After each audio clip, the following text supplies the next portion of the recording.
이제 오지 마세요. 창피해요. 사단 정문. 일은 낸 노인이 버려졌습니다. 아들은 중령, 부대 실세였죠. 차창을 올리고 뒤도 안 돌아보고 부대 안으로 사라졌습니다. 그런데 그때였습니다. 노인이 주머니에서 뭔가를 꺼냈습니다. 황동빛 카드 한 장. 희미하게 빛나는 그 카드를 본 순간 공중전화로 향했습니다. 번호를 누릅니다. 정확히 10자리. 통화 시간 3분. 그리고 시계를 봅니다. 10분이면 충분하겠지. 10분 뒤 하늘이 울렸습니다. 검은색 VIP 전용기가 사단 상공에 나타났습니다. 정문은 봉쇄됐고 헌병들이 쏟아졌습니다. 중령인 아들은 황급히 되돌아왔지만 이미 모든 게 시작됐습니다. 과연 아버지의 진짜 정체는 무엇이었을까요? 그리고 왜 지금까지 침묵했던 걸까요? 이어질 이야기가 궁금하시다면 구독, 좋아요 부탁드려요. 인천에서 듣고 계신다고 댓글 남겨주신 미자님 큰 힘이 되었습니다. 여러분들도 어디에서 듣고 계신지 댓글로 남겨주시면 다음 영상에서 반갑게 인사드리겠습니다. 새벽 6시 강원도 산골 어느 사단의 나팔 소리가 울려 퍼졌습니다. 경계 근무를 서던 병사들이 교대하고 연병장 곳곳에서 구보하는 발소리가 규칙적으로 들려왔죠. 이른 아침 공기는 차갑고 맑았지만 부대 안을 감싸는 분위기는 어딘가 무거웠습니다. 윗선의 눈치를 살피고 실적을 올리고 보고서를 맞추느라 숨막히는 일상이 반복되는 곳이었습니다. 그곳에서 멀지 않은 보훈회관 강석군은 오늘도 묵묵히 국밥을 퍼주고 있었습니다. 74의 나이지만 허리는 고닫고 손놀림은 여전히 정확했습니다. 석군은 말이 많지 않았습니다. 그저 찾아오는 사람들에게 따뜻한 국밥 한 그릇을 건네고 빈 그릇을 거두고 설거지를 하며 하루를 보냈죠. 누군가 물으면 짧게 대답했지만 자신의 이야기는 좀처럼 하지 않았습니다. 동료 봉사자들은 석구를 조용하지만 믿음직한 사람으로 기억했습니다. 그의 주머니 속에는 언제나 오래된 회중시계와 희미하게 빛나는 황동빛 카드 하나가 들어 있었습니다. 그걸 꺼내보는 일은 거의 없었습니다. 아니, 꺼낼 일이 없기를 바라고 있었는지도 모릅니다. 석구에게는 아들이 하나 있었습니다. 강도훈, 49살의 중령이었습니다. 도훈은 지금 바로 그 사단에서 군수와 보급, 시설을 담당하는 실세 장교였습니다. 승진을 앞두고 있었고 부대 안팎에서 그의 영향력은 상당했습니다. 누가 봐도 성공한 군인이었죠. 하지만 석구는 알고 있었습니다.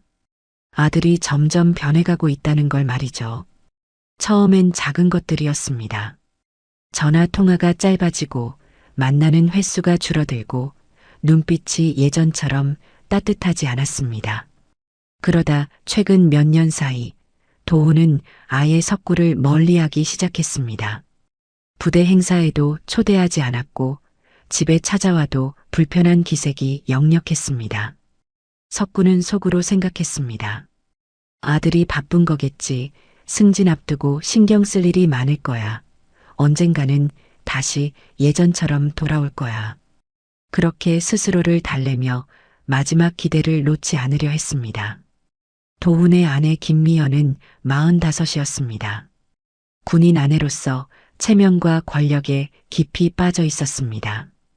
부대 내에서 사모님 모임을 주도하고 군 가족관계에서 영향력을 행사하는 걸 즐겼죠. 미연은 시아버지 석구를 부담스러워했습니다. 초라한 차림으로 보훈회관에서 봉사나 하는 노인이 남편의 승진에 걸림돌이 될까봐 늘 신경 쓰였습니다. 그래서 명절에도 석구를 초대하지 않았고 아이들에게도 할아버지 이야기를 꺼내지 못하게 했습니다. 도훈은 아내의 그런 태도를 말리지 않았습니다. 아니, 오히려 은근히 동조하고 있었습니다. 부대 안 분위기는 날이 갈수록 팽팽해졌습니다. 도우는 성과주의에 매몰되어 있었습니다. 예산을 따오고 시설 공사를 빠르게 마무리하고 상부에 좋은 보고서를 올리는 게 그의 전부였습니다. 그 과정에서 부하들에게 갑질을 일삼고 불법적인 계약에 손을 댔으며 문제가 생기면 은폐하고 덮는 일이 잦아졌습니다.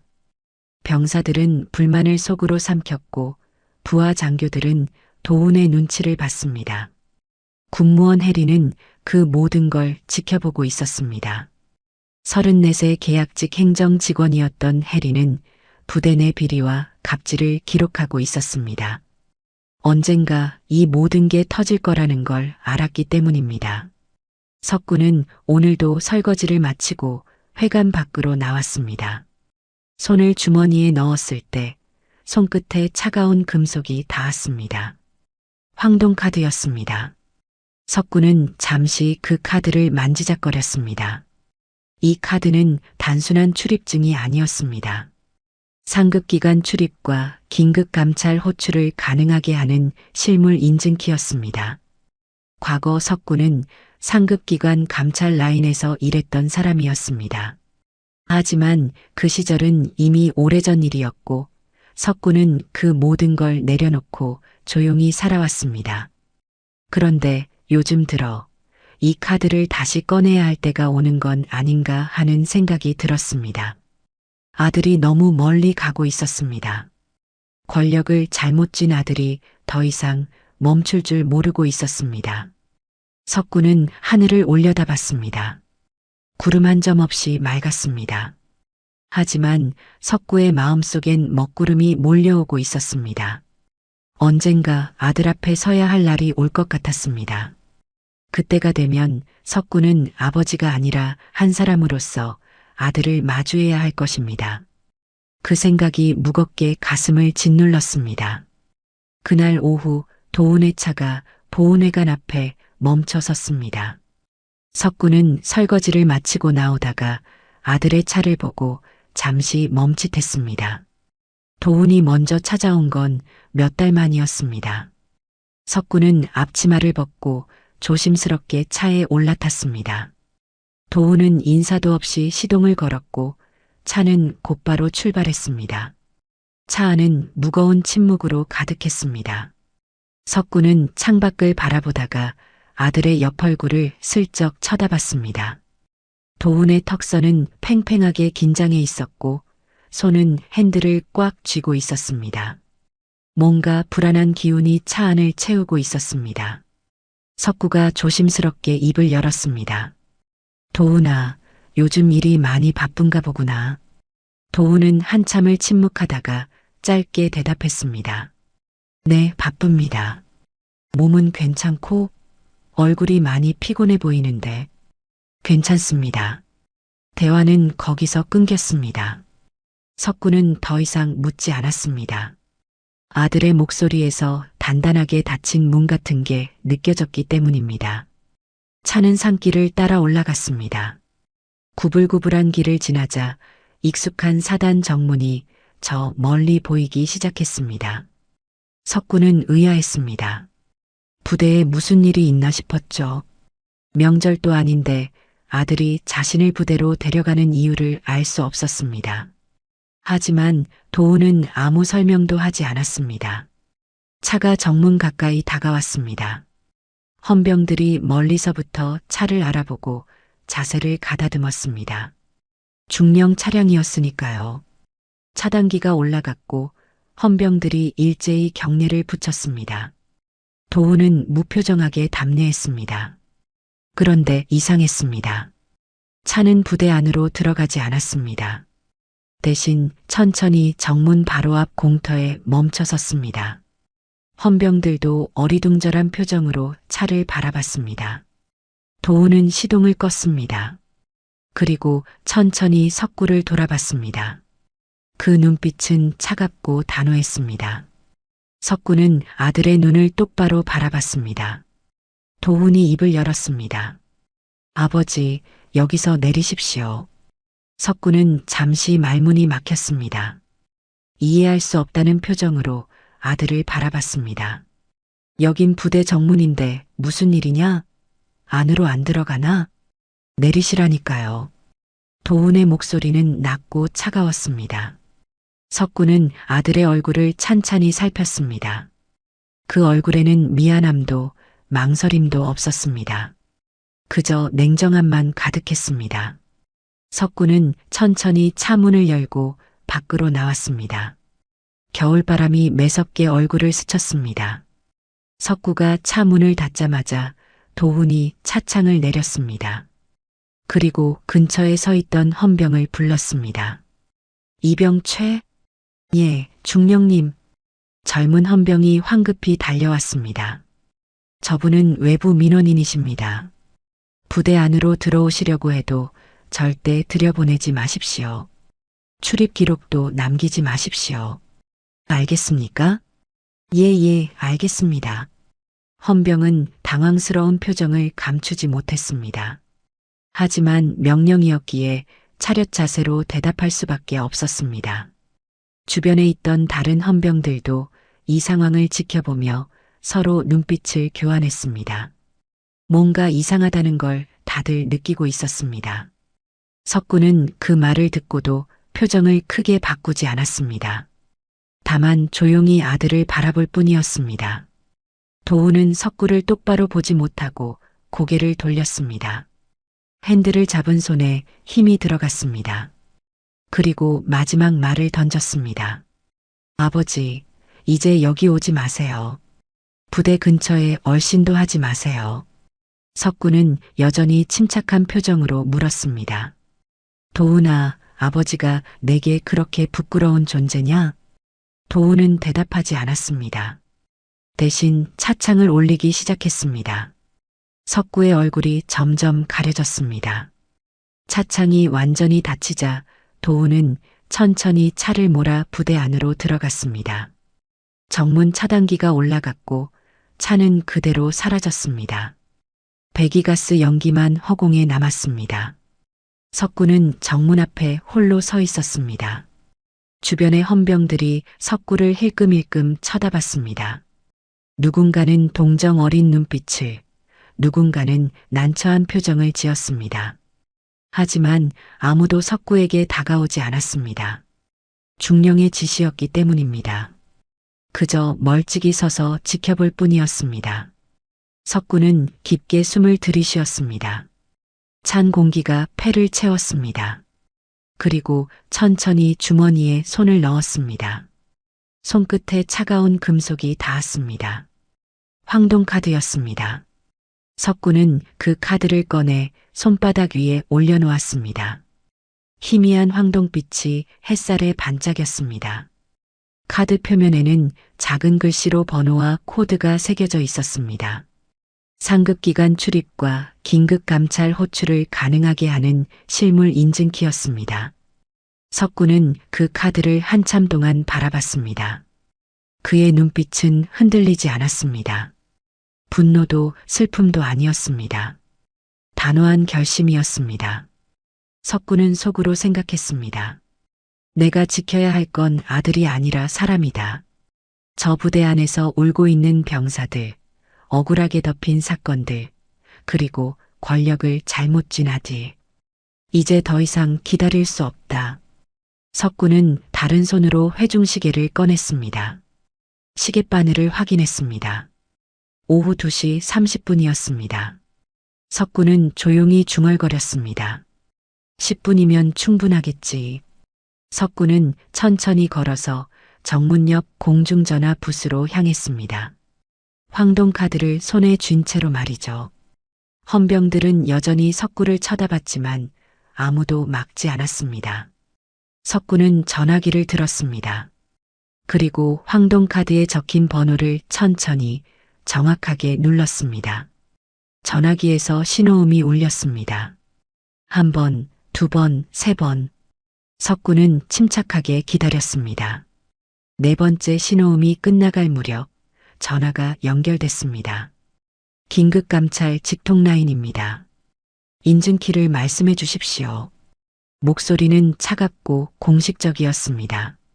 석구는 황동카드를 들여다보며 카드에 새겨진 일련 번호를 또박또박 읽었습니다.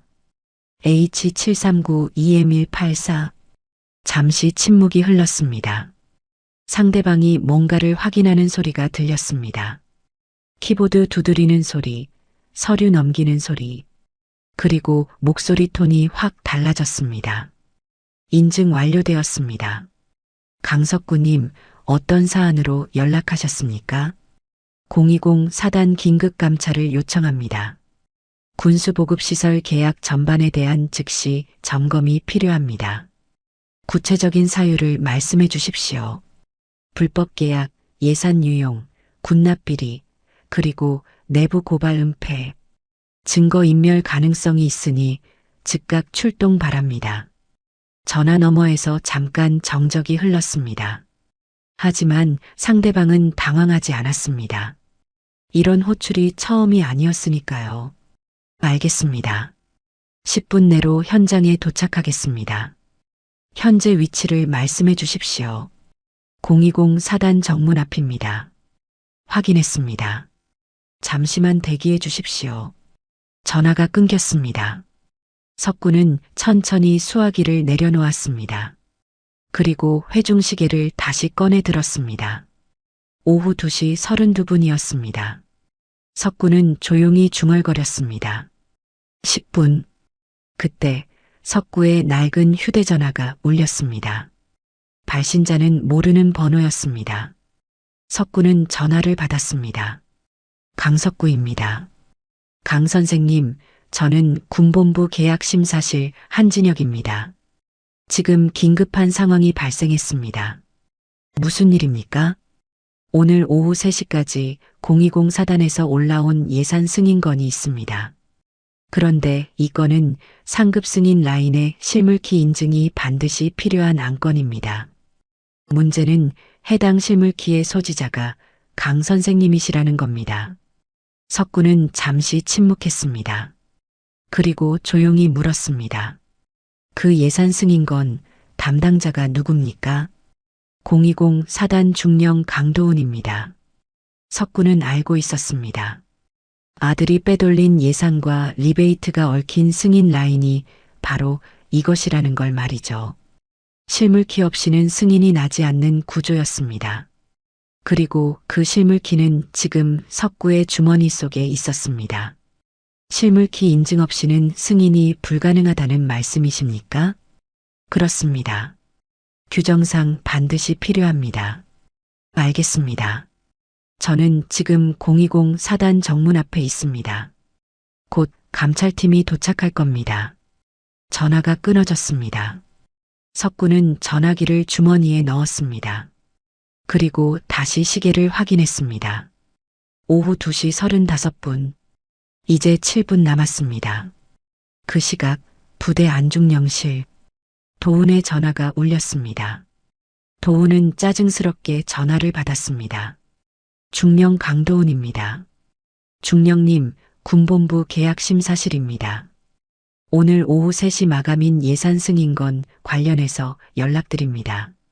네, 그거는 이미 서류 다 올렸는데요. 문제가 있습니다. 이 안건은 실물키 인증이 필요한 고위험 예산건입니다. 그런데 해당 실물키 소지자의 인증이 아직 없습니다. 도훈의 얼굴이 굳었습니다. 실물키요? 그게 뭡니까? 황동카드입니다. 강석구님께서 소지하고 계십니다. 도훈은 순간 숨이 멎는 것 같았습니다. 아버지 이름이 나온 순간 모든 게 연결됐습니다. 아버지 주머니에서 본 그 카드. 도훈은 목소리를 가다듬으며 물었습니다. 그 카드가 지금 어디 있습니까? 확인 결과 강석구님께서 10분 전 긴급 감찰을 호출하셨습니다. 현재 귀 사단 정문 앞에 계십니다. 전화기가 손에서 떨어질 뻔했습니다. 도훈은 황급히 책상 서랍을 열었습니다. 빈 서랍이었습니다. 아버지에게 줬어야 할 그 카드가 아직 아버지 손에 있었던 겁니다. 도훈은 소리쳤습니다. 지금 당장 가겠습니다. 전화를 끊고 도훈은 미친 듯이 뛰쳐나갔습니다. 복도를 달렸습니다. 계단을 내려갔습니다. 주차장으로 달려갔습니다. 차에 시동을 걸고 엑셀을 밟았습니다. 차는 미끄러지듯 출발했습니다. 부대 안도로를 달렸습니다. 속도계 바늘이 빠르게 올라갔습니다. 정문이 보였습니다. 도우는 브레이크를 밟으며 급회전했습니다. 타이어 마찰음이 요란하게 울렸습니다. 정문 차단기가 내려와 있었습니다. 도우는 경적을 울렸습니다. 헌병이 황급히 달려왔습니다. 중령님, 아직 시간이. 당장 열어. 차단기가 올라갔습니다. 도우는 엑셀을 밟았습니다. 그런데 그 순간 하늘에서 굉음이 들렸습니다. 헬리콥터 소리였습니다. 도우는 본능적으로 하늘을 올려다봤습니다. 검은색 헬기가 사단 상공으로 다가오고 있었습니다. VIP 전용기였습니다. 도우는 앞을 보지 못했습니다. 차는 그대로 차단기를 들이받았습니다. 쾅 하는 소리와 함께 차단기가 부러졌습니다.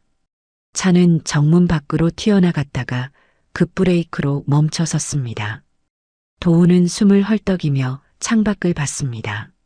석구가 서 있었습니다. 손에 황동카드를 들고 조용히 아들을 바라보고 있었습니다. 하늘에서는 헬기가 천천히 착륙하고 있었습니다.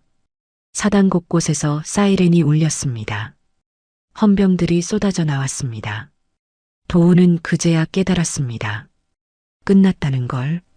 자신이 완전히 끝났다는 걸. 헬기가 사단 연병장에 착륙했습니다. 회전 날개가 일으키는 바람이 먼지를 휘몰아쳤습니다. 엔진 소리가 점점 잦아들었고 헬기 문이 열렸습니다. 검은색 정장을 입은 사람들이 하나둘 내렸습니다. 모두 5명이었습니다. 가장 앞에 선 사람은 50대 중반쯤 돼 보이는 남자였습니다. 그의 손에는 서류 가방이 들려 있었고 표정은 단호했습니다. 사단장이 급히 달려왔습니다. 부사단장과 참모장도 뒤따랐습니다. 사단장이 경례를 붙이며 물었습니다. 무슨 일이십니까? 사전 통보도 없이. 감찰팀장이 신분증을 내보이며 말했습니다. 군본부 감찰실입니다. 긴급감찰 발령이 떨어졌습니다. 020 사단 군수보급시설 계약 전반에 대한 전면 점검을 시작하겠습니다. 긴급감찰이라니요? 도대체 무슨... 지금부터 모든 관련 부서는 업무를 중단하십시오. 서류와 전산 자료에 대한 접근을 차단하고 담당 인원은 대기실에서 대기하십시오. 압수수색 영장은 여기 있습니다. 감찰팀장이 서류를 내밀었습니다. 사단장은 서류를 받아들고 얼굴이 하얗게 질렸습니다. 공식 영장이었습니다. 거부할 수 없었습니다. 알겠습니다. 협조하겠습니다. 감찰팀은 즉시 움직였습니다. 2명은 군수과로, 2명은 시설과로, 1명은 계약 담당 부서로 향했습니다. 헌병들이 각 부서 입구를 봉쇄했습니다. 부대 안이 순식간에 긴장감으로 가득 찼습니다. 병사들은 수군거렸고 장교들은 당황한 표정으로 서로를 쳐다봤습니다. 도우는 차에서 내려 연병장 쪽을 바라봤습니다. 헬기가 착륙한 모습이 보였습니다.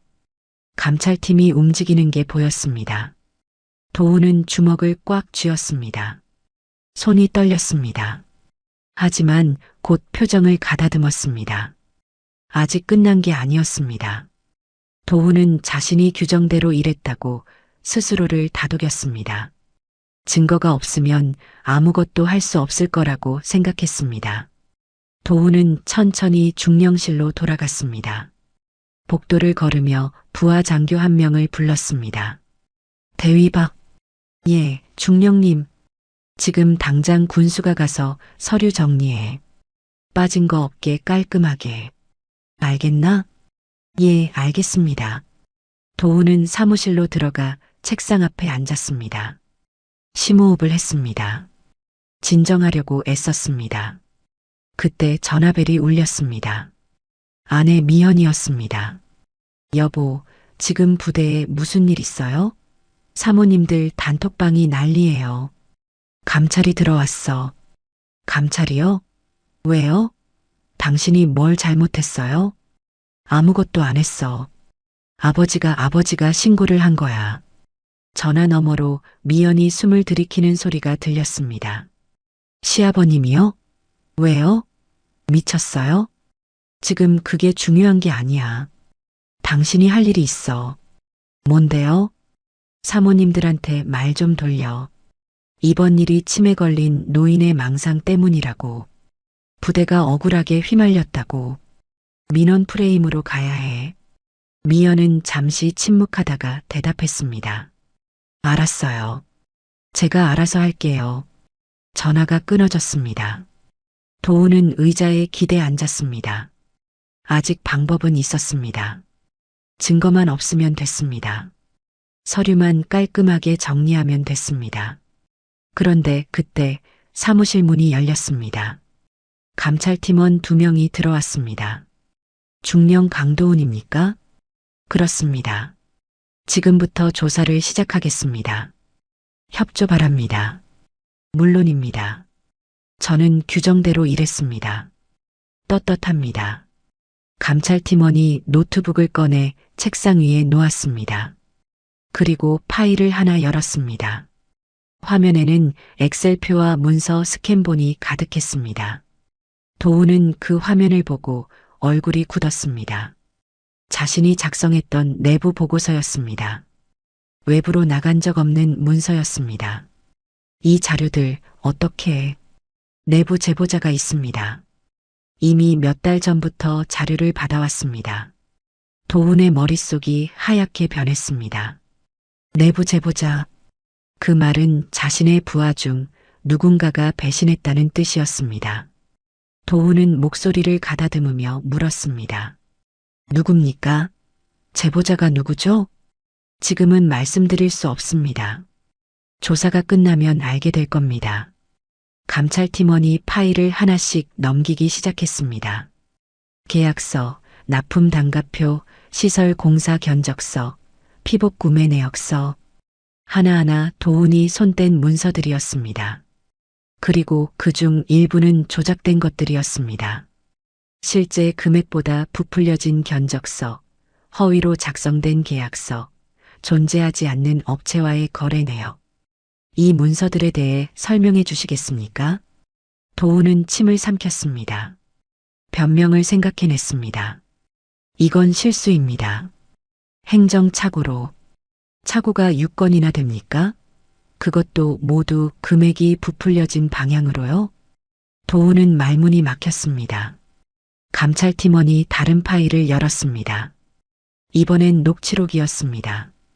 이건 중령님께서 부하에게 지시하신 내용입니다. 들어보시겠습니까? 재생 버튼을 눌렀습니다. 스피커에서 도훈의 목소리가 흘러나왔습니다. 이번 계약건 조용히 처리해. 본부에 보고 올릴 때 금액 좀 조정하고. 알겠지? 예, 중령님. 알겠습니다. 녹취가 끝났습니다. 도훈은 얼굴에서 피가 쏙 빠졌습니다. 이건 명백한 증거였습니다. 변명의 여지가 없었습니다. 이 녹취는 조작입니다. 누가 저를 모함하려고. 조작 여부는 국과수 감정을 통해 확인할 예정입니다. 그 전까지는 모든 걸 보존하겠습니다. 도훈은 의자에 주저앉았습니다. 자신이 쌓아온 모든 게 무너지고 있었습니다. 그동안 자신이 완벽하게 숨겼다고 믿었던 것들이 하나하나 드러나고 있었습니다. 그리고 그 모든 게 내부 제보자 때문이었습니다. 도훈은 떠올렸습니다. 혜린. 조용하고 성실했던 군무원. 언제나 묵묵히 일했던 여자. 설마 그 여자가? 도훈은 주먹을 쥐었습니다. 분노가 치밀어 올랐습니다. 하지만 이미 늦었습니다. 감찰팀은 사단본부 회의실을 임시조사실로 만들었습니다. 책상 위에는 압수한 서류들이 산더미처럼 쌓여 있었고 노트북 3대가 켜져 있었습니다. 감찰팀장이 도훈을 마주보고 앉았습니다. 도훈의 얼굴은 창백했지만 여전히 버티려는 의지가 눈빛에 남아 있었습니다. 중령님, 이제 핵심 증거를 보여드리겠습니다. 감찰팀장이 노트북을 돌려 도훈에게 보여줬습니다. 화면에는 엑셀 파일이 떠 있었습니다. 제목은 리베이트 수령 내역이었습니다. 날짜, 업체명, 금액, 계좌번호가 빼곡하게 적혀 있었습니다. 도훈의 눈이 커졌습니다. 이건 조작입니다. 제가 이런 장부를 만든 적 없습니다. 조작이 아닙니다. 이 파일은 중령님의 업무용 컴퓨터에서 복구한 겁니다. 삭제하셨지만 포렌식 조사로 복구했습니다. 도훈은 숨이 막혔습니다. 자신이 분명히 지웠다고 생각했던 파일이었습니다. 흔적도 남기지 않았다고 확신했던 파일이었습니다. 하지만 전문가들 앞에서 그 모든 건 아무 소용 없었습니다. 다음 증거입니다. 감찰팀장이 다른 파일을 열었습니다. 이번엔 문자 메시지 캡처 화면이었습니다. 도훈과 건설업체 대표 사이의 대화였습니다. 공사비 2천만 원 더 올려서 계약하죠. 차액은 반반. 알겠습니다. 중령님. 언제나 감사합니다. 도훈의 손이 떨렸습니다. 자신의 휴대폰이었습니다. 어떻게 이 메시지들이 나왔는지 이해할 수 없었습니다. 휴대폰 복구입니까? 아니면 내부 제보자가 실시간으로 스크린샷을 찍어 보관했습니다. 몇 달치가 있습니다. 도훈은 주먹으로 책상을 내리쳤습니다. 누굽니까? 도대체 누가 이런 짓을 한 겁니까? 그때 회의실 문이 열렸습니다. 혜린이 들어왔습니다. 34세 군무원, 언제나 조용했던 여자였습니다. 혜린은 도훈을 똑바로 바라보며 말했습니다. 제가 했습니다. 중령님. 도훈은 의자에서 벌떡 일어났습니다. 내가 날 배신한 거야? 배신이 아닙니다. 진실을 말한 것뿐입니다.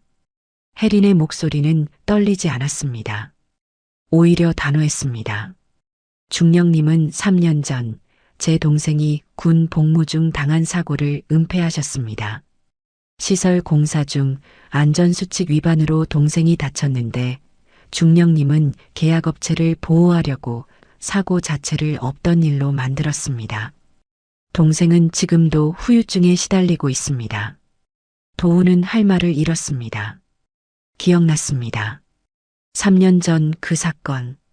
당시 상부 보고를 맡고 피해 병사에게 입 다물라고 압박했던 일. 계약업체와의 관계를 지키기 위해서였습니다. 그건 어쩔 수 없었어. 부대 전체를 생각해야 했다고. 어쩔 수 없다고요?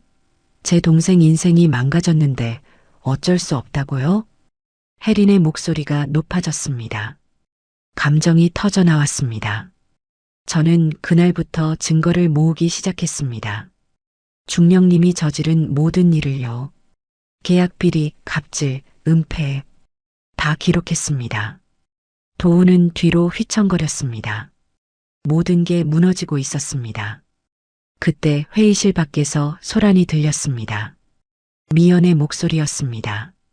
여보, 어디 있어요? 문이 벌컥 열리고 미연이 들어왔습니다. 얼굴이 붉게 상기되어 있었고 숨을 헐떡이고 있었습니다. 여보, 지금 밖에 기자들이 몰려오고 있어요. 단톡방에서 난리 났어요. 당신이 비리 혐의로 조사받는다고. 도훈은 미연을 노려봤습니다. 당신이 민원 프레임으로 돌리라고 했잖아. 해봤어요. 근데 안 돼요. 증거가 너무 많대요. 사모님들도 다 저한테 등 돌렸어요. 미연의 목소리는 절박했습니다. 살기 위해 발버둥 치는 목소리였습니다. 미연은 감찰팀장을 보며 말했습니다. 저는 몰랐습니다. 남편이 이런 일을 하는 줄 전혀 몰랐어요. 저는 피해자예요. 도훈은 믿을 수 없다는 표정으로 아내를 바라봤습니다. 뭐라고? 지금 나를 버리는 거야? 당신이 저지른 일이잖아요. 왜 제가 같이 망해야 해요? 도우는 비웃었습니다. 차갑고 날카로운 웃음이었습니다. 너도 깨끗하지 않잖아. 해외 비자금 계좌, 부인 명의로 된 부동산, 그리고 사모님들한테 받은 뒷돈. 미연의 얼굴이 하얗게 질렸습니다. 그건 당신이 시킨 거잖아요. 증거 있어? 내가 시켰다는 증거. 부부는 서로를 물어뜯기 시작했습니다. 책임을 떠넘기고 과거를 들춰내고 비밀을 폭로했습니다. 회의실은 순식간에 아수라장이 됐습니다. 감찰 팀원들은 조용히 그 모습을 지켜보며 모든 걸 기록했습니다. 감찰팀장이 손을 들어 제지했습니다. 그만하십시오. 이제 마지막 증거를 보여드리겠습니다. 감찰팀장이 노트북을 켰습니다. 영상이 재생됐습니다. 정문 CCTV 영상이었습니다. 오늘 오후 도훈이 석구를 정문에서 내리게 하는 장면이었습니다. 음성도 선명하게 들렸습니다. 아버지, 이제 여기 오지 마세요. 부대 근처에 얼씬도 하지 마세요. 영상 속 석구의 표정이 클로즈업 됐습니다. 슬프지만 단호한 얼굴이었습니다. 도훈은 화면을 보며 얼어붙었습니다. 이 영상은 공식 기록으로 보존됩니다. 군인으로서 부모를 유기한 행위, 그리고 민원인을 부당하게 대한 행위, 모두 징계 사유에 해당합니다. 도훈은 고개를 떨어뜨렸습니다. 더 이상 할 말이 없었습니다. 변명도 거짓말도 통하지 않았습니다. 모든 게 끝났습니다. 회의실이 정적에 휩싸였습니다. 도훈과 미연은 더 이상 말다툼을 하지 않았습니다. 혜리는 조용히 한쪽에 서 있었고 감찰팀원들은 서류를 정리하고 있었습니다. 감찰팀장이 입을 열었습니다. 중령님, 이제 한 분을 모시겠습니다. 문이 열렸습니다. 석구가 들어왔습니다. 여전히 그 낡은 재킷을 입고 주머니에 손을 넣은 채였습니다. 석구는 천천히 도훈 맞은편에 앉았습니다. 아버지와 아들이 마주 앉았습니다. 도훈은 고개를 들지 못했습니다. 석구는 조용히 아들을 바라봤습니다. 감찰팀장이 말했습니다. 강석구 선생님께서 오늘 긴급 감찰을 호출하신 분입니다. 그리고 선생님은 과거 군본부 감찰실 핵심 요직에 계셨던 분입니다. 도훈은 고개를 번쩍 들었습니다. 아버지를 믿을 수 없다는 표정으로 바라봤습니다. 아버지가 감찰실에? 석구는 천천히 고개를 끄덕였습니다. 그랬었지. 아주 오래전 일이야. 감찰팀장이 계속 말했습니다. 강석구 선생님은 90년대 후반부터 2000년대 초반까지 감찰실에서 일하셨습니다. 군 내부 비리를 적발하고 부정을 바로잡는 일을 하셨죠. 당시 수많은 사건을 해결하셨고 원칙을 지키는 분으로 유명하셨습니다. 도훈은 아무 말도 할 수 없었습니다. 자신이 알던 아버지가 아니었습니다. 보훈회관에서 국밥 퍼주는 조용한 노인이 아니었습니다. 석구는 조용히 말을 이었습니다. IMF가 터졌을 때 우리 집도 무너졌어. 보증을 잘못 썼다가 빚더미에 앉았지. 집도 날아가고 저축도 다 날아갔어. 석구의 목소리는 담담했습니다. 그때 내가 고등학생이었지. 대학 가야 했고 군대도 가야 했어. 난 내가 제대로 된 길을 걷게 해주고 싶었어. 그래서 감찰실 일을 그만뒀어. 더 높은 자리로 갈 수도 있었지만 다 내려놓고 공사판에서 막노동을 했어. 밤엔 경비일도 했고 주말엔 청소일도 했어. 도훈의 눈가가 붉어졌습니다. 그 시절이 떠올랐습니다. 아버지가 매일 새벽에 나가고 밤늦게 들어오던 모습, 손이 거칠어지고 허리가 굽어가던 모습, 하지만 단 한 번도 불평하지 않던 모습. 난 내가 군인이 됐을 때 자랑스러웠어. 내가 승진할 때마다 기뻤어. 하지만 언젠가부터 내가 변하기 시작했어. 권력을 쥐고 나서 달라졌지. 처음엔 작은 것들이었어. 부하들한테 함부로 하고, 규정을 어기고, 편법을 쓰고. 난 알고 있었어, 도훈아. 다 알고 있었어. 석구는 잠시 말을 멈췄습니다. 깊게 숨을 들이쉬었습니다. 나한테도 책임이 있어. 내가 너한테 제대로 된 걸 보여주지 못했어. 가난하게 살면서, 힘없이 살면서, 너한테 원칙이 얼마나 중요한지 제대로 가르쳐 주지 못했어. 그래서 넌 생각했겠지. 아버지처럼 살면 안 된다고.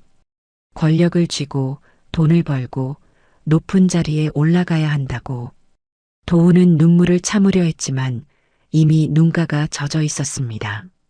하지만 도훈아, 내가 지켜온 건 권력이 아니라 사람이었어. 내가 감찰실에서 일할 때 난 억울한 병사들을 보호했어. 부당하게 당한 사람들의 편에 섰어. 그게 내 자랑이었어. 돈은 없어도 권력은 없어도 난 떳떳했어. 석구는 주머니에서 황동카드를 꺼냈습니다. 책상 위에 조용히 놓았습니다. 이 카드는 권력이 아니야. 책임을 호출하는 열쇠야. 내가 오늘 이걸 꺼낸 건 너를 망치려는 게 아니었어. 너를 멈추려는 거였어. 내가 더 이상 나쁜 길로 가지 않게, 더 이상 사람들을 해치지 않게 말이야. 석구는 혜린을 바라봤습니다. 혜린 씨 동생 사건, 난 알고 있었어. 그 사건이 은폐됐다는 것도, 그리고 그 뒤로도 비슷한 일들이 계속됐다는 것도, 부대에서 울고 있는 병사들, 억울하게 덮인 사건들, 다 알고 있었어. 석구의 목소리가 떨렸습니다. 난 내 아버지야. 널 사랑해. 하지만 그보다 먼저 난 사람이야.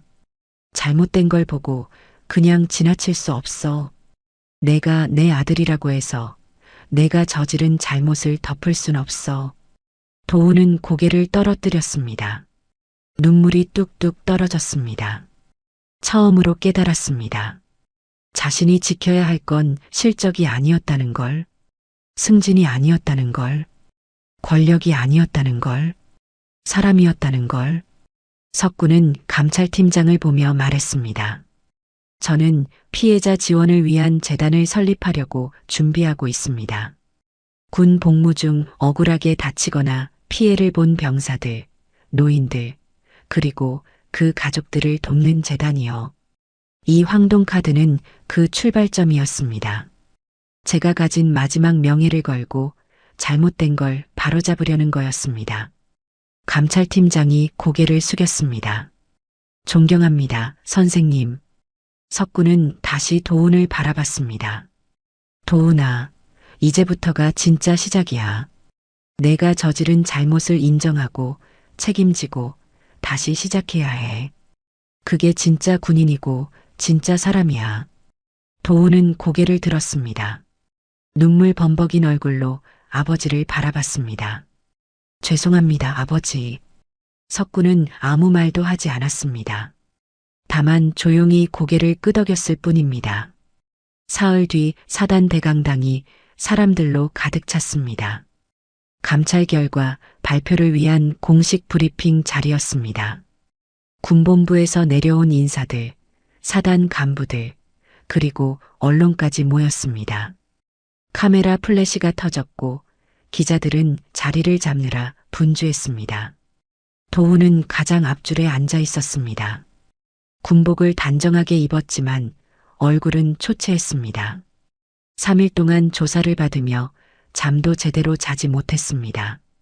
미연도 옆자리에 앉아 있었습니다. 두 사람은 서로 눈도 마주치지 않았습니다. 석구는 뒷줄에 조용히 앉아 있었습니다. 보훈회관 봉사자 옷차림 그대로였습니다. 누구도 그가 이 모든 일의 시작점이라는 걸 알아보지 못했습니다. 혜린도 석구 옆에 앉았습니다. 두 사람은 말없이 앞을 바라봤습니다. 브리핑이 시작됐습니다.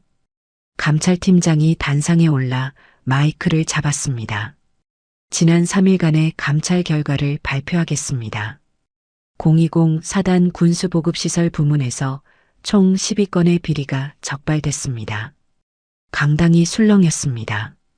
감찰팀장이 화면을 띄웠습니다. 계약서 사본, 장부 내역, 문자 메시지 캡처본이 차례로 나타났습니다. 계약 과정에서 금액 부풀리기, 허위 업체와의 거래, 리베이트 수수, 그리고 사고 은폐. 주도적 역할을 한 인물은 중령 강도훈입니다. 카메라가 일제히 도훈에게 향했습니다. 플래시가 터졌습니다. 도훈은 고개를 숙인 채 움직이지 않았습니다. 감찰팀장이 계속 말했습니다. 또한 군인 가족을 이용한 부정 청탁과 비자금 조성도 확인됐습니다. 관련자는 김미연 씨입니다. 미연은 얼굴이 하얗게 질렸습니다. 주변 사람들이 수군거렸습니다. 미연은 가방을 움켜쥐며 자리에서 일어나려 했습니다. 하지만 양옆에 헌병이 서 있어 움직일 수 없었습니다. 그때 도훈이 벌떡 일어났습니다. 잠깐만요. 강당이 조용해졌습니다. 모든 시선이 도훈에게 쏠렸습니다. 도훈은 거친 숨을 몰아쉬며 말했습니다. 저는 인정할 수 없습니다. 이 모든 게 조작입니다. 조작이라니요? 이 감찰은 치매에 걸린 노인의 망상에서 시작됐습니다. 제 아버지는 정신이 온전하지 않습니다. 그런 사람의 신고를 근거로 한 감찰은 무효입니다. 강당이 다시 술렁였습니다. 기자들이 펜을 움직였습니다. 도훈은 계속 소리쳤습니다. 제 아버지는 보훈회관에서 봉사나 하는 무력한 노인입니다. 그런 사람이 무슨 권한으로 긴급감찰을 호출합니까? 석구는 여전히 조용히 앉아 있었습니다. 표정에 동요가 없었습니다. 감찰팀장이 마이크를 잡았습니다. 중령님, 강석구 선생님은 치매 환자가 아닙니다. 그리고 긴급감찰 호출 권한을 가진 분입니다. 무슨 근거로 그런 말을? 근거를 보여드리겠습니다. 감찰팀장이 손짓했습니다. 석구가 천천히 일어났습니다. 그리고 앞으로 걸어 나왔습니다. 단상으로 올라갔습니다. 석구는 주머니에서 황동카드를 꺼냈습니다. 마이크 앞에 카드를 들어 올렸습니다. 카메라가 클로즈업했습니다. 스크린에 카드가 크게 확대됐습니다. 이 카드는 상급기관 긴급감찰 호출 실물키입니다. 군본부 감찰실에서 근무했던 핵심 인원에게만 발급됩니다. 저는 90년대 후반부터 2000년대 초반까지 감찰실에서 일했습니다. 강당이 술렁였습니다. 기자들이 메모했습니다. 석구는 침착하게 말을 이었습니다. 이 카드는 권력이 아닙니다. 책임을 호출하는 열쇠입니다. 잘못된 걸 바로잡고 억울한 사람을 돕고 진실을 밝히는 열쇠입니다. 저는 오늘 이 카드를 아들을 무너뜨리려고 쓴 게 아닙니다. 아들을 바로 세우려고 쓴 겁니다. 도훈은 다리에 힘이 풀려 주저앉았습니다. 옆에 있던 장교가 부축했습니다. 석구는 청중을 바라보며 말했습니다. 제 아들은 좋은 군인이 될 수 있었습니다. 하지만 어느 순간부터 길을 잃었습니다. 권력을 쥐고 편법을 쓰고 사람을 짓밟기 시작했습니다. 저는 아버지로서 너무 늦게 움직였습니다. 미안합니다. 석구의 목소리가 떨렸습니다. 강당은 숨죽인 듯 조용했습니다. 그때 혜린이 일어났습니다. 단상으로 걸어 나왔습니다. 마이크 앞에 섰습니다. 저는 군무원 혜린입니다. 3년 전 제 동생이 부대시설 공사 중 사고를 당했습니다. 안전수칙 위반이었습니다. 하지만 중령 강도훈은 이 사건을 은폐했습니다. 계약업체를 보호하기 위해서였습니다. 혜린의 목소리는 떨렸지만 또렷했습니다. 제 동생은 지금도 후유증으로 고통받고 있습니다. 제대 후 직업도 구하지 못했습니다. 저는 그날부터 증거를 모았습니다. 더 이상 이런 일이 반복되지 않게 하려고요. 박수가 터져 나왔습니다. 기자들도 군인들도 박수를 쳤습니다. 혜리는 눈물을 닦으며 자리로 돌아갔습니다. 감찰팀장이 다시 마이크를 잡았습니다. 이제 처분을 발표하겠습니다. 중령 강도우는 즉시 직위 해제되며 군검찰에 송치됩니다. 김미현 씨도 공범으로 함께 조사받게 됩니다. 헌병들이 움직였습니다. 도훈에게 다가가 수갑을 채웠습니다. 도훈은 저항하지 않았습니다. 그저 고개를 떨어뜨린 채 끌려갔습니다. 미연은 자리에서 일어나 도망치려 했습니다. 하지만 헌병에게 제지당했습니다. 나요. 저는 아무것도 안 했어요. 미연의 비명이 강당에 울렸습니다. 하지만 아무도 동정하지 않았습니다. 미연도 수갑이 채워졌습니다. 두 사람은 나란히 끌려나갔습니다. 석구는 단상에서 그 모습을 지켜봤습니다. 아들이 수갑을 차고 나가는 모습을 말이죠. 가슴이 무너졌습니다. 하지만 눈물은 흘리지 않았습니다. 이게 옳은 일이라는 걸 알았기 때문입니다. 6개월이 흘렀습니다. 군사법원의 판결이 내려졌습니다. 도훈은 징역 3년형을 선고받았습니다. 군에서 영구 제적됐고 모든 연금 수령 권리를 박탈당했습니다. 미연은 징역 2년형을 받았고 부정하게 취득한 재산은 모두 환수됐습니다. 두 사람은 각각 다른 교도소로 보내졌습니다. 020 사단은 대대적인 개편을 거쳤습니다. 군수보급 시스템이 완전히 투명화됐고 모든 계약은 다단계 승인을 거치게 됐습니다. 갑질 신고 체계가 강화됐고 외부 감사가 정기적으로 실시됐습니다. 피해를 본 병사들을 위한 상담실이 만들어졌고 전문 상담사가 배치됐습니다. 혜리는 정식 공무원으로 채용됐고 피해자 지원 담당자가 됐습니다. 석구는 재단을 정식으로 설립했습니다. 이름은 바른길 복지재단이었습니다. 작은 건물 하나를 얻어 사무실을 차렸고 자원봉사자들을 모집했습니다. 재단은 군 복무 중 부당하게 피해를 본 병사들과 노인들을 돕는 일을 했습니다. 상담을 제공하고 법률 지원을 연결해주고 생활비를 지원했습니다. 석구는 여전히 조용했지만 찾아오는 사람들에게는 따뜻했습니다. 황동카드는 석구의 책상 서랍 속에 들어갔습니다. 다시 꺼낼 일이 없기를 바라는 마음으로 말이죠. 어느 겨울날 오후 석구는 재단 마당에서 국밥을 준비하고 있었습니다. 오늘은 노숙인과 어려운 노인들을 위한 무료 급식 날이었습니다. 새벽부터 육수를 끓이고 밥을 짓고 김치를 담았습니다. 자원봉사자들이 함께 도왔습니다. 혜린도 거기 있었습니다. 선생님, 국밥 준비 다 됐습니다. 고맙네. 사람들이 곧 오겠지.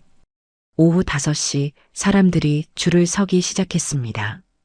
노인들, 노숙인들, 그리고 힘든 하루를 보낸 사람들이었습니다.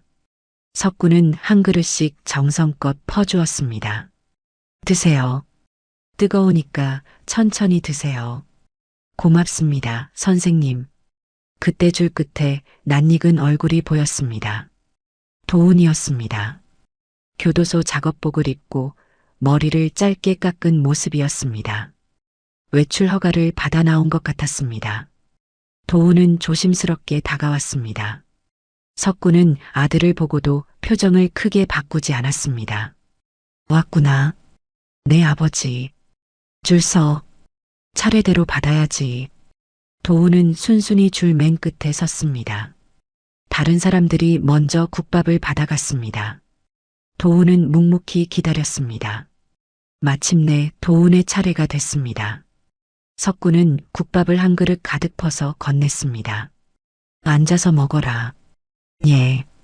도훈은 마당 한쪽 벤치에 앉았습니다. 석구도 자신의 국밥을 들고 옆에 앉았습니다. 두 사람은 말없이 밥을 먹었습니다. 김이 모락모락 올랐고 겨울바람이 차갑게 불었습니다. 한참을 그렇게 먹다가 도훈이 조용히 말했습니다. 아버지, 저 교도소에서 교화 프로그램 받고 있습니다. 상담도 받고 봉사활동도 배우고 있습니다. 그래. 처음엔 억울했습니다. 다들 그렇게 사는데 왜 저만 걸렸나 싶었습니다. 하지만 시간이 지나니까 알겠더군요. 제가 정말 잘못했다는 걸. 석구는 대답하지 않고 국밥을 떴습니다.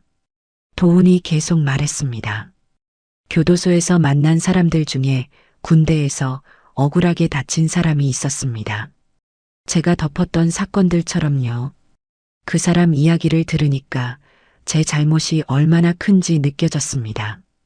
저는 사람을 사람으로 보지 않았습니다. 그저 실적과 승진의 도구로만 봤습니다. 도훈의 목소리가 떨렸습니다. 아버지, 출소하면 저도 아버지처럼 살고 싶습니다. 권력 없이, 돈 없이 그냥 사람들을 돕고 싶습니다. 이 재단에서 일할 수 있을까요? 가장 밑바닥 일이라도 좋습니다. 설거지든 청소든 뭐든지 하겠습니다. 석구는 국밥 그릇을 내려놓았습니다. 도훈을 바라봤습니다. 오랜 침묵이 흘렀습니다. 석구가 천천히 입을 열었습니다. 도훈아, 사람은 한 번에 변하지 않아. 내가 진짜 변했는지는 시간이 증명할 거야. 말이 아니라 행동으로 보여줘야 해. 예, 아버지. 출소하면 와라. 국밥부터 배워라. 사람들한테 밥 퍼주는 것부터 시작해라. 권력 없이 사람을 대하는 법, 진짜 사과하는 법을 배워라. 도훈은 고개를 숙였습니다. 눈물이 뚝뚝 떨어졌습니다. 감사합니다, 아버지. 꼭 그렇게 하겠습니다. 석구는 아들의 어깨를 가만히 두드렸습니다. 말없이 오랫동안 말이죠. 저녁이 되었습니다. 사람들이 하나둘 돌아갔고 마당은 조용해졌습니다. 눈이 내리기 시작했습니다. 하얀 눈송이가 마당을 덮었습니다.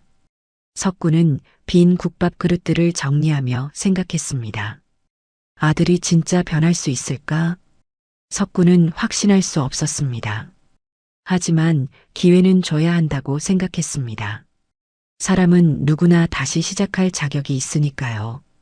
혜린이 다가왔습니다. 선생님, 다음 주에 새로운 상담 요청이 5건 들어왔습니다. 그래, 바쁘겠네. 선생님 덕분에 많은 사람들이 도움을 받고 있습니다. 석구는 고개를 저었습니다. 내가 뭘 했나? 그저 해야 할 일을 했을 뿐이야. 석구는 마당을 바라봤습니다. 눈이 소복이 쌓이고 있었습니다. 차가운 겨울이었지만 마음은 따뜻했습니다. 석구는 주머니에 손을 넣었습니다. 회중시계가 손에 닿았습니다. 시간을 확인했습니다. 저녁 6시였습니다. 석구는 조용히 중얼거렸습니다. 돈은 권력이 아니라 누군가를 살리는 데 쓰여야 한다. 황동카드는 서랍 속에 들어가 있었습니다. 더 이상 그 카드가 필요 없는 세상이 오기를 바라며 석구는 다시 주방으로 향했습니다. 내일도 국밥을 끓여야 했으니까요. 내일도 도움이 필요한 사람들이 올 테니까요. 눈은 계속 내렸습니다. 하얗고 조용하게 세상을 덮어갔습니다. 오늘 이야기 마음에 조금이라도 남았다면 다음에도 은빛 속 사정은 더 강한 반전과 더 깊은 사연으로 찾아오겠습니다. 구독과 좋아요는 다음 이야기를 이어가는 가장 큰 힘이 돼요. 그리고 댓글로 주인공에게 한마디만 남겨주세요. 그 한 줄이 누군가에겐 오늘을 버티게 해주는 위로가 될 수 있으니까요. 지금 이 순간 당신의 하루도 무사히 지나가길. 마음 한구석에 따뜻한 빛이 오래 남길 바랍니다. 은빛 속 사정이었습니다.